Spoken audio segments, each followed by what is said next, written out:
Not only with the business, crazy, not alcoholic. We're back with the WARMUP Podcast, and this is Saint. He is the owner of Swish Street Basketball. I was stupid enough to tell the landlord that COVID is not your fault, so I'll keep paying you.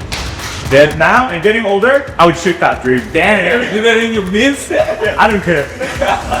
He had to be tough mentally. He had to be able to accept rejection.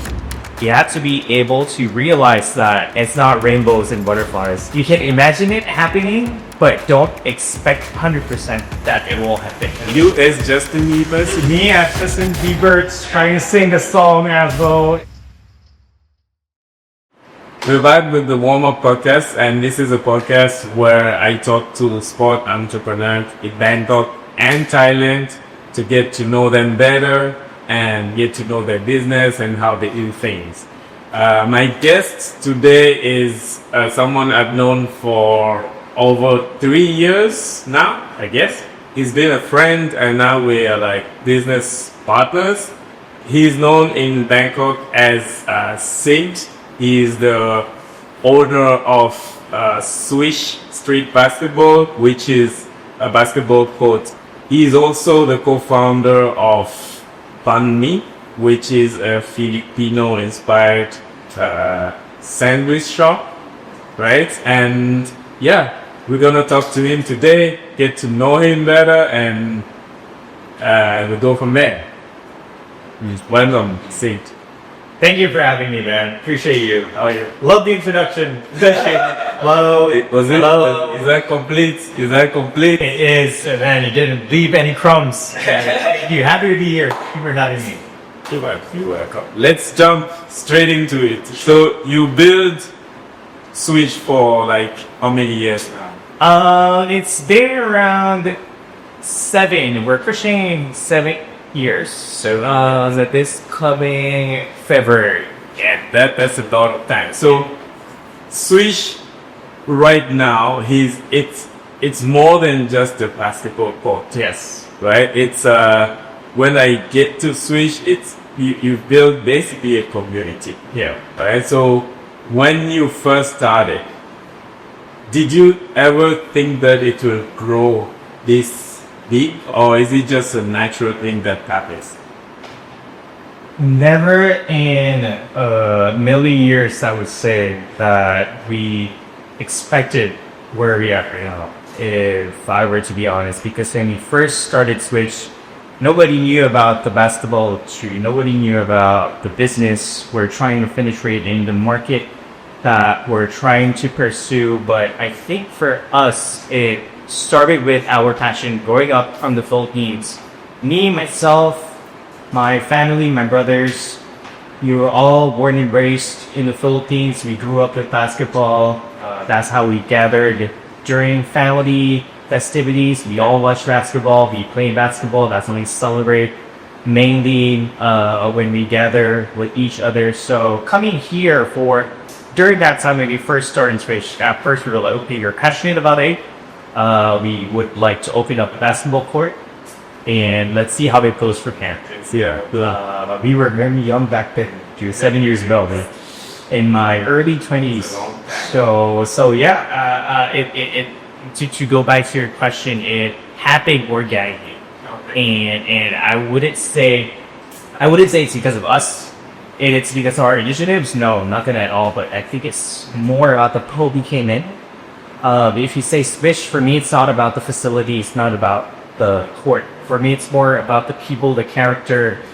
So if we talk about what builds or what emphasizes Swish, I think it's more the people or the community that surrounds itself with. Gotcha. So like, when was the moment when you realized like, we're like big now? We've been in the industry for, like I mentioned earlier, 7 years, and surprisingly, I would say just last year. Well, that our 6th year, that's where I was able to kind of decide that, okay, this is my pathway, going to quit my corporate job, which I did. And that's where I felt like, okay, the focus here, I think this is where growth development, this is where sustainability happens. So you put my foot on the gas pedal, go all the way, and yeah, that's where I felt, because I think during that time last year, that's where I officially felt, okay, this is literally post-COVID already. People are back on track. People want to do things. People are more aggressive when it comes to sports, and I think with the timing as well, people are more into fitness, wellness, sports right now compared to pre-COVID. So I think that's where I got the opportunity to kind of tell myself, okay, I think this is the direction that we're trying to go.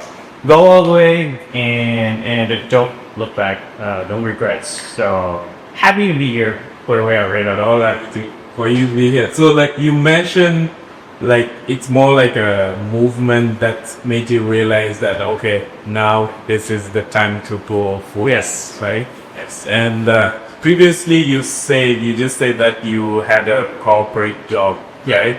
And you walked away basically from it. What was missing? If I were to be honest, we started as a small family business. Me doing corporate was for us Swish to survive. Back then we didn't get as much clients. We had staff, we had people coming in, we had expenses, rent, electricity, utilities, but our revenue couldn't cover all our expenses at Swish. So I had to decide, and I had to make a move to keep the company going. So that's why I kept doing my corporate stint, to be able to use my salary to pay up for the expenses that we had at the job.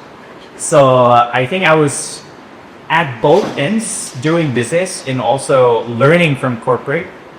And fast forward to where we're at today, I think it was only last year where I felt like, okay, if I were to use all my time, all my effort, and all my potential with the court 100% from morning till evening, I think that's where broke would happen.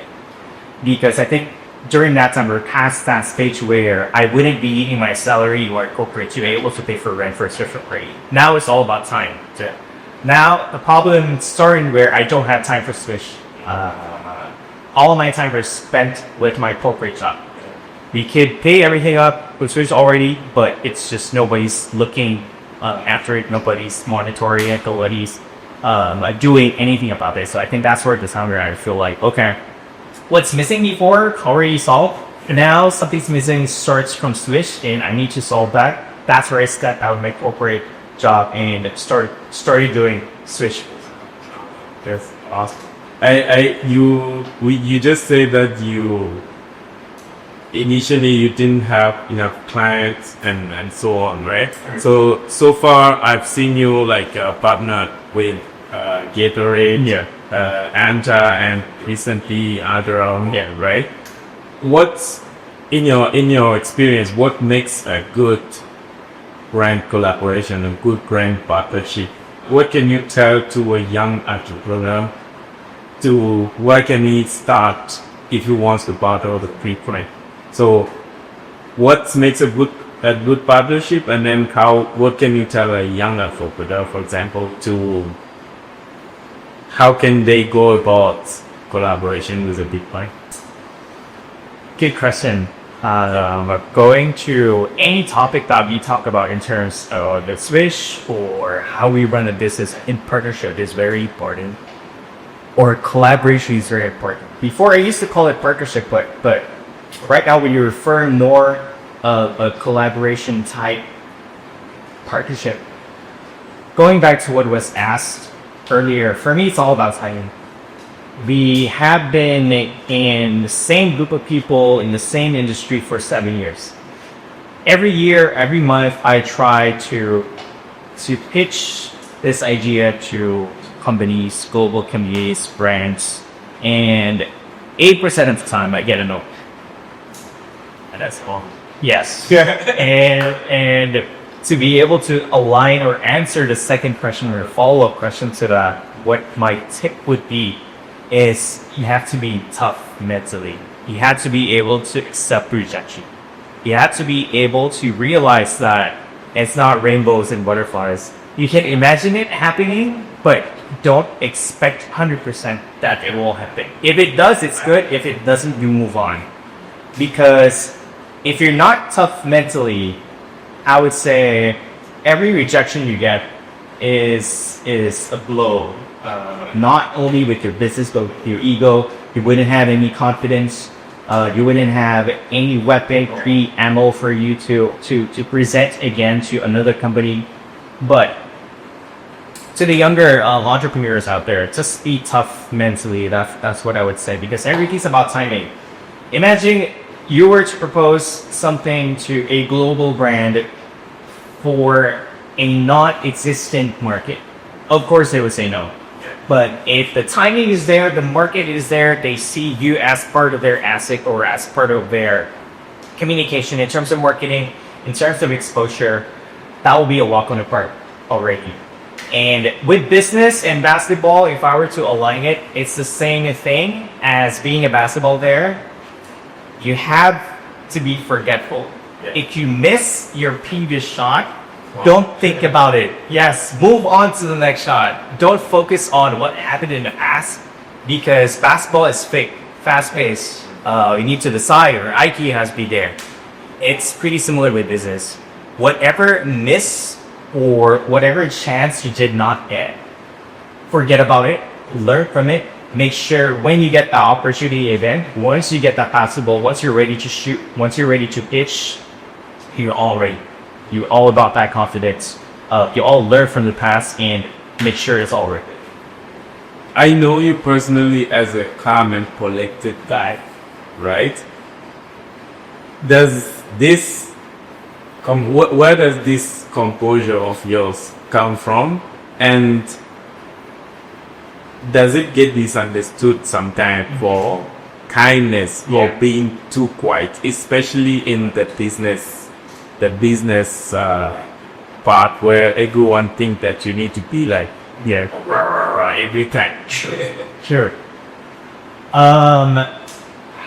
Thinking of the term, the term, I think the term they call it is the business we're in, right? And you can also relate to this. It's a dog eat dog business. So you have to be tough. But you have to be everything personal be right for you to be able to scale up or to be able to compete with your competitors. For me, I would also like to take on that approach, but it's not me. Like you mentioned, I sometimes can be quiet, I can be composed, I can be generous at these times, even knowing that it can lead to me taking advantage of. I don't mind, because I've always believed in, I wouldn't say good karma, bad karma, but I've always believed in what goes around comes around. And it's so far where we're at right now, we're pretty blessed. We're pretty happy where we're at. We're not yet there. We're just beginning, we're just starting, but like you mentioned, I can also go to that path of being overly aggressive, but that's not who I am and that's not what we present. But if you could find that right balance in the future, that's one thing I'm really working on myself right now. So not being too kind, not being too generous, not being too aggressive and too tough. So I'm still learning. It's tough to balance. It's tough to balance things, and which brings me to like a next thing about you, like you have Filipino style, right? And how does both parts influence that basically your mindset in a way that you read your cues, or how you connect with people? Like having these two, because I have a daughter and she's half Italian, and I'm trying to figure out like how she can connect the dots, like your Filipino part, your Thai part. How do you manage that in order to read and connect with people, especially in a place like Haikou? that's very diverse and so on? An interesting question, you know why? Because I get this question a lot, and before I used to answer it by saying I'm more Filipino than I am Thai. I didn't get that Thai part in me when I went inside. I still feel like I'm a foreigner. But hearing that question from you today, I think I just got that realization of being half Thai and half Filipino. What stands out more? I think it's not about being half in a way. Right now I start to think of half of my life I spent in the Philippines. And right now, half of my life I'm spending in Thailand. Right. So I think I got to learn many things that come from the Philippines, which made me more Filipino. And I'm applying everything that I've learned from there here in Thailand, which makes me Thai, if that makes sense. So I'm gonna say the best of both worlds, and I think I got some attributes, I got some traits, characteristics from both, like what? To be able to, from the Filipino side, in federal. I mean, Filipinos would like to be around people. Would like to hang out. Oh yeah, we like to smile. We like to have fun. That's one thing that I've learned, which can make somebody feel at ease. I think at ease is more of a word to describe it, because you get to meet someone, you don't have that barrier, man. Like, hey dude, where you from? What you doing? You can mess around without stepping on your shoes. I even like making them feel what? Exactly. And applying that in Thailand, I think it's some sort of an advantage because for Thais, you know what I mean? They don't really, I would just say they don't get along. That's what they're not that friendly, but they do have some barriers in terms of the questions you could ask with your position to be in terms of your relationship as a friend, as a coordinator, as a client. So I think being able to read a person's reaction, being able to read, okay, this person's more open, that this person is more uptight or an ease when it comes to talking. So that's where I think step up. I think it's more of what I learned from the Philippines is you cannot be friends with everyone, but you can be strive. And once you get the hang of it, I think it becomes easy. I got it. And as a, I would say, closing question to this interview. Yeah.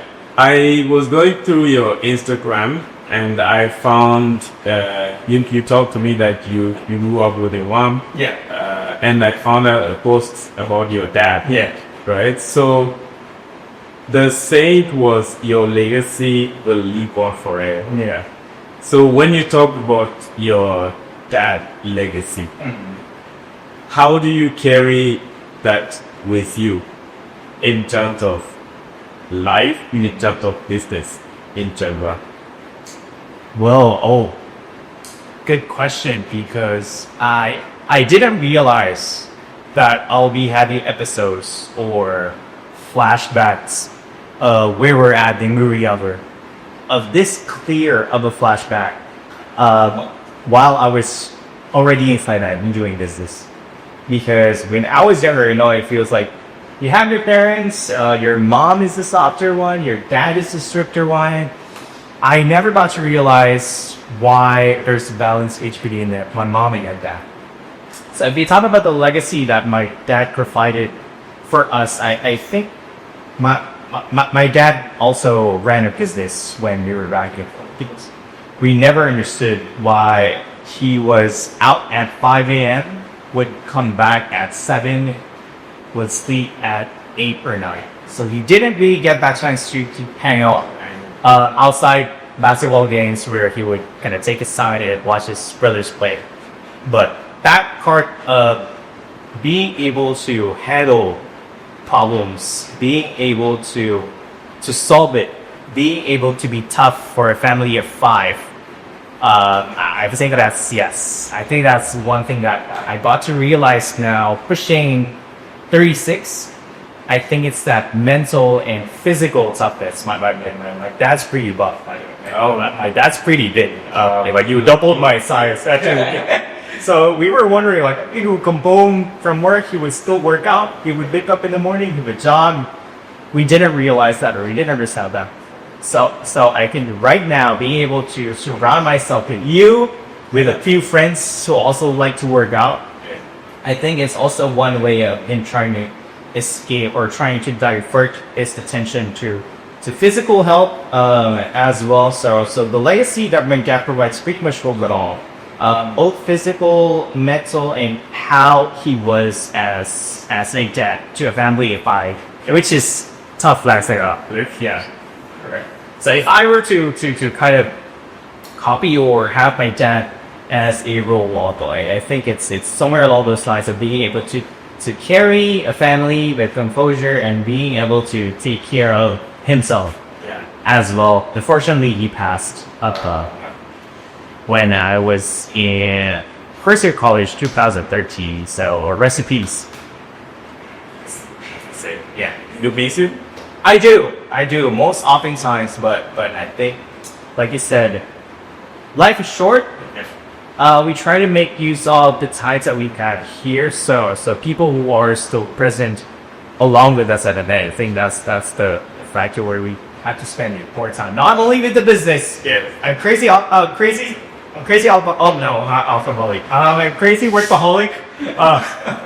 Crazy workaholic, but yeah. Family, But you've been something special, I think, and I think you've inspired like a lot of young people, maybe young, I can say young Filipino Thai that try to also like find their ways to life.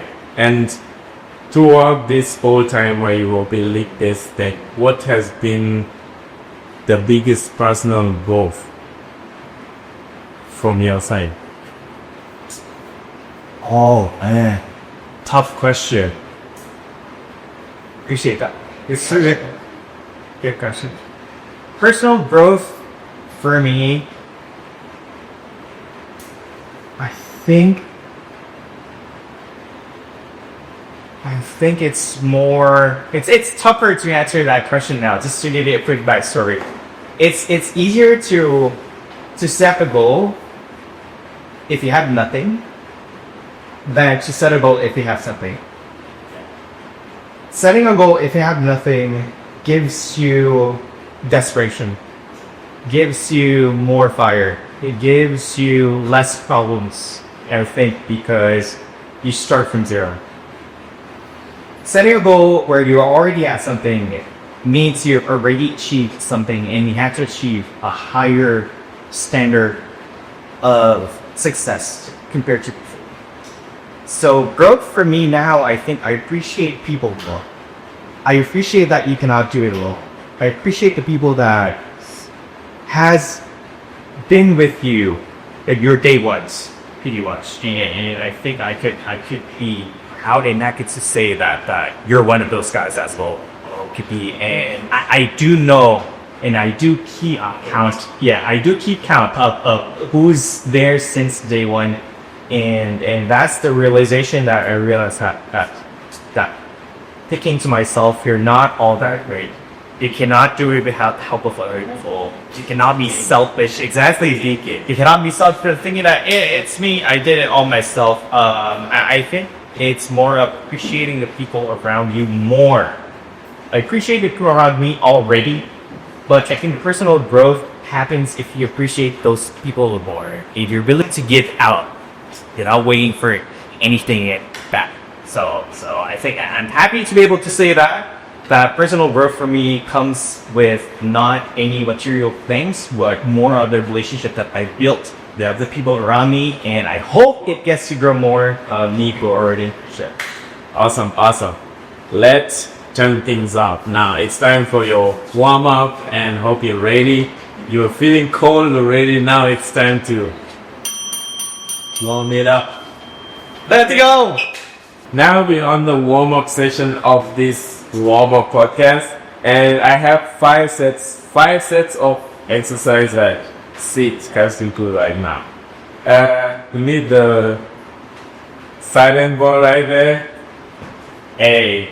So The first thing is the hand switch. Alright, so you have to turn the ball through your head to your waist and then your knees. Just like a basketball workout. Okay. Right? So while doing that, you will do that for like 30 seconds, and while doing that, you have to answer this specific question. Okay. Right? Okay. Are you ready? I'm ready. Right. Lights on. Oh. sorry. Okay, so you turn 1, 2, 3, and you keep doing that over and over again. Okay? So, Start. you can do 3 You want face. Anyway, yeah, straight up here. Right? You face there? Okay. So, 3, 2, 1, go. And the question is, what's one thing you do every day to stay focused? I work out. Whoa. Such a Okay. And next. I guess it's done. Stronger. So you have to run faster. Okay. Wait, do I have to be faster or answer? That's okay. No. Again. I think I can do it. But you're not trying every day, Paul. You also have experience. I'm scared to answer again. Okay. Alright, faster. What's okay? 3, 2, 1, go. What's one thing you won't compromise no matter what? Health. Faster. Okay. Very good. Next exercise. It's sit-ups. Oh. Okay, so basically sit-ups. Lord. Yes. Okay.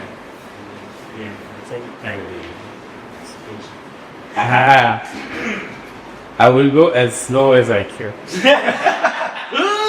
Okay. You can start. 3, 2, 1, go. What's one thing you do every day to stay focused when things are tough? I breathe. Say count 1 to 5, and then breathe again. Count 1 to 10, and then start from there again. Is that it? Yeah. Anything else? I'm literally blank right now, but yeah, I think it's important for you to think about what you're gonna say, especially when problems arise, because you can never take it back. Once you have that, you get the feeling, so you gotta think I'm tired, so you're thinking, and then breathe. And I cannot breathe right now. Awesome. Nice. The next one, we did the more again. Thank you. Okay, so the next question will be, I'll just be passing you class back and then you can answer the question. So the question is, you pass back. What's one mistake that turned out to be a blessing? One mistake that turns out to be a blessing, I think for this podcast or episode, I'll answer business-wise. Yeah, I had a few personal ones, personal behaviors as well, but I might answer business-wise. Many people said during the COVID time, because we started Swish during COVID, yeah, and many people say that the rent that they had to pay it. They had to waive it. They didn't need to pay for rent, but I was stupid enough to tell the landlord that COVID is not your fault. It didn't happen from you, so I'll keep paying you. We did that for 15 months without getting any revenue. So that for me, if you ask anyone, that's a huge mistake. But looking at what happened after, I think it's a mistake that has given us loyalty or provided us loyalty to the landlord, which we're kind of working well in better right now compared to me. So it's brought you loyalty to Yes. Right. One person out. Let's go. Shoot. My God. Perfect. Woo. Personal mistake. Good catch up. Man, I've done a lot. Only one. Only one. That's two. Personal mistake that turned out to be good. That going places now. You're going forever.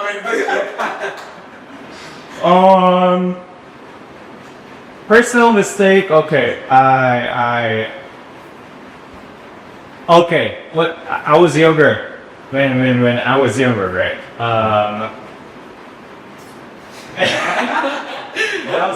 Too much. Yeah. Doing Spartan by book. Bangkok is crazy. The people, the entertainment, and everything's crazy. Comes up the eyes on it. So yeah. So no, it turns out to become a blessing because I got to experience all of those, which made me realize that yeah, doing something bad or something wrong or something across opposite the grain wouldn't do any better. So being able to, I would say, being able to fuck up when I was younger and having people around me get affected by that, it's not cool anymore. Awesome. Good job. I hate you there. I hate you there. Okay, next is jumping jacks. Yes, sir. As fast as you can, and I will give you a scenario. Oh, we started already. Sure. It's a fourth quarter of a basketball game. Okay. You're down 2. Okay. There is 7 seconds left. Okay. You get a steal All right. and go on a fast break celebration, 2-on-1. Your teammate is near the hoop and there's a defender chasing him. Okay. He can get a layup plus a fall, maybe, Okay. and you're almost at the 3-point line. Okay. What do you do? Can I answer with 2 different age?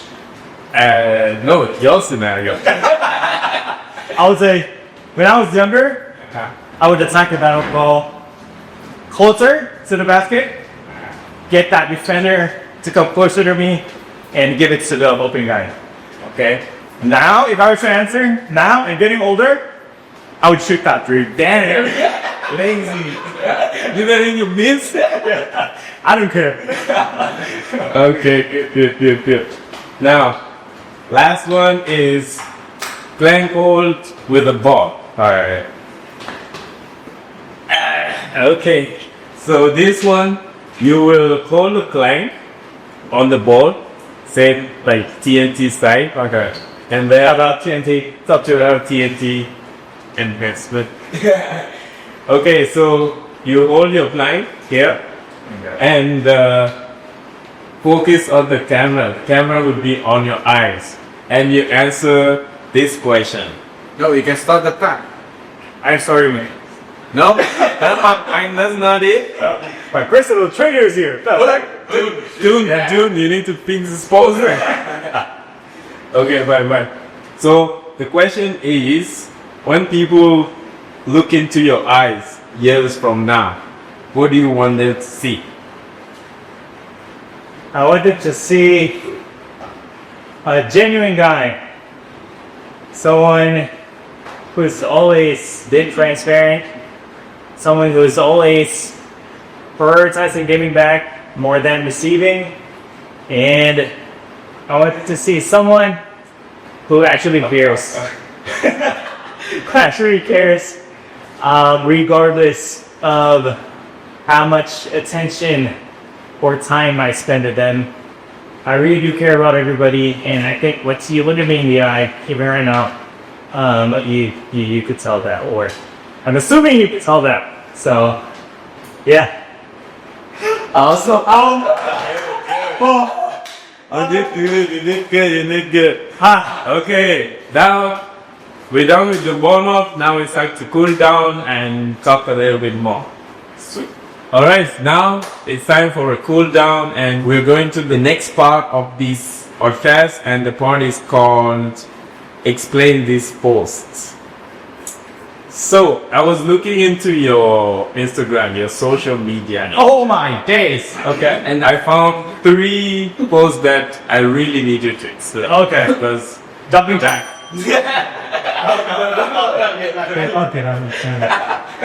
so the first one is Oh man, memories.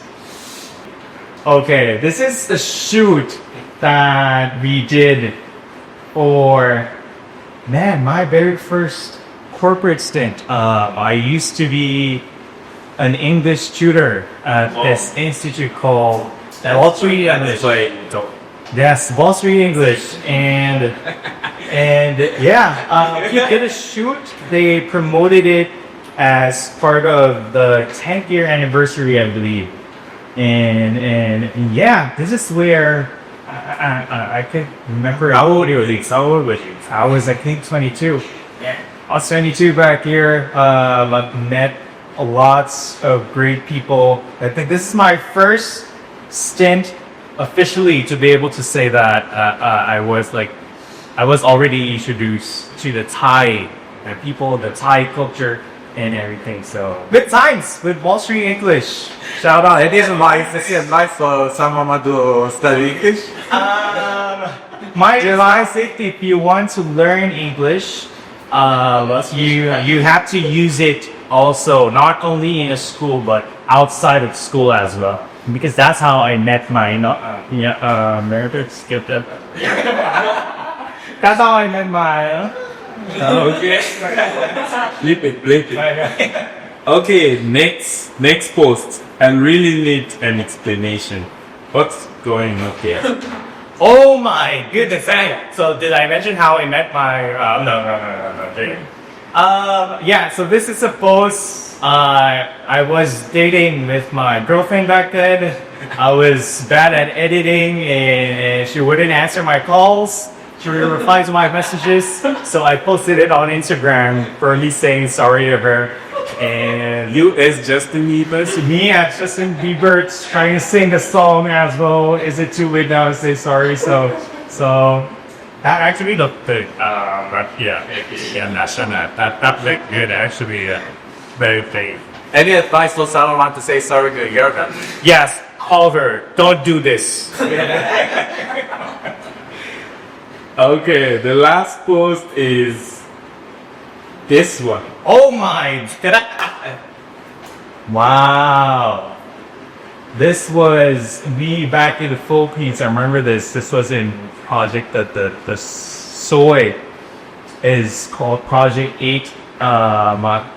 Funny, I can still remember it pretty bad. I was really I was both a shy person and I would say an entertainer when I was younger. Yeah. So this is one of my 1,000 pictures of me trying to overreact and advance things and yeah, I still look like that without a shirt. What with the post? I had no idea why, but yeah, that's pretty wild. That's so bush like me though. That's pretty funny. Nice. I noticed also that you are very close to music. Yeah. Very music when not just you yourself. I've seen like a lot of time you like to do karaoke. Yeah. And even I think your older brother. Yes. He is a musician, right? He's pretty good actually. Like, what's your relationship with music? Grew up with a very strong background in music through my family back in the Philippines. When we gather, there's always a karaoke around. That's how we kind of entertain ourselves. And everything. So grew up with the family of singers. Unfortunately, I did not end up in that route. But anyway, so I still appreciate music a lot. When I work out, I put up some music. When I'm stressed, when I'm sad, when I'm working and everything, music still calms and relaxes me in a way. So music, man. But yeah, this is a interesting topic, but yeah, I didn't realize it's a huge part of my life. Even now, It is very music, yeah, so music, man, whoever invented it, thank you. It's giving us all sane. So, Hear your voice. Can you hear your voice? what's that? Hear your voice. Sing something. My ear not really clear. I can hear. ignore it. Ignore the director. Okay. So, if you go back to talk to yourself, Yeah. right? Like, let's say before you walk away from the corporate life, Yeah. right? What would you say? I would say don't take your physical and mental health for granted. I think I started reading this book, which a good friend of mine gave. His name's not Dan. No, it's Dan. It's all 5 a.m. Club, and it focuses on how you should be on a tip-top shape in terms of physical and mental health. Because there's this one line that stuck with me. It says, "You're at your best in terms of your creativity, in terms of your potential, when you're at a happy place, or when you are at your happiest. You cannot be original, cannot be unique, you cannot be creative, cannot get that creative juice flowing if you're not happy." So being out on vacation, you're relaxed, you don't have your mind on things. That's why you get more ideas there, because you're feeling happy, you're thinking happy thoughts, and that's where the creative juice happens. So I wasn't like that back then. Back then, I used to stress on things that didn't happen or didn't even end up happening. So that gave me lots of stress. That gave me lots of unnecessary high temper episodes with people around me, which I 100% regret right now. So being able to take care of your physical and mental health, I think that goes along with being able to be balanced and composed with anything thrown at you. So that's the thing that helps you keep going when things get tough. Yes. Right? Plus, you talked about being happy, Yeah. right? What makes you happy at the end of the day? Like, business-wise, in life in general. Before, what makes me happy was entertainment. I have to entertain myself. I have to make sure I go out. I do things that entertain me, regardless of what it is. It can be hanging out with people, hanging out with friends, buying things here and there. But lately, I think it's what keeps me sane, or what keeps me grounded. I think quality. One word that describes everything: quality. Quality friends, quality people, quality conversations, quality meetings. Regardless of the time, I think that's what makes me kind of feel like, okay, we're doing something right. We're on the right direction. If it's meant to be funny, it's fine. It's meant to be sad, it's fine. It's meant to succeed or not, it's fine. As long as I have my quality people, quality friends with me, I think I feel like that there's no failure in that. If you try to provide quality, that means you're giving it your best effort. We don't slack off, or you don't think of things differently. If you go there, you do your 100%, it provides quality. If you go there, you do your 100%, it gives quality. And going back to what I mentioned earlier, what goes around comes around. If you give it your best, I'm pretty much sure the best will also come back. Awesome. Last, and who would you like to see in this podcast? Oh my. And what are the how to say what are the warm-up exercise that you teach? No. So good question. But before I answer that question, for all the cameras up here, I want to say big shout out to my guy Yi, right here by the way. Like mentioned, we go way back. I can still remember, but those times where we had each other, and during the times where even now we end up as partners. I really do appreciate the effort and work with him being professionally styled already, as well as his personal life, and now having this podcast with his team. I'm not sure if you can see it, but yeah, don't worry, put the camera out. But yeah, there's a whole lot of team behind the scenes. So cheers to you guys as well. I hope you all the best. Warm up exercise first. I think have him do burpees. Have him do burpees would be one.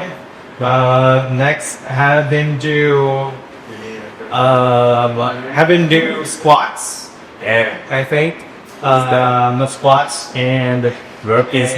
Yeah. And the last one, I would say have him do close fist push-ups. Oh. Yeah.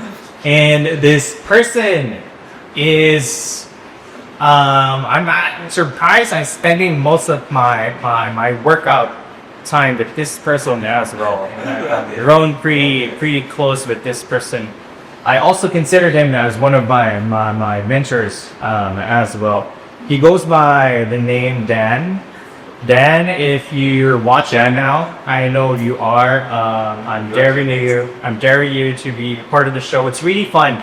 It's really relaxing. Just to say it doesn't feel like an interview or anything. It's more of like just catching up with a friend. So Dan, your ass here next. Thank you. Thank you, man. That was a fun episode. Appreciate it, guys. I hope we do more together. Thanks. Preach. See ya. You could tell that, or I'm assuming you could tell that. So, yeah. Also, You did good. Okay. Good time here. Good.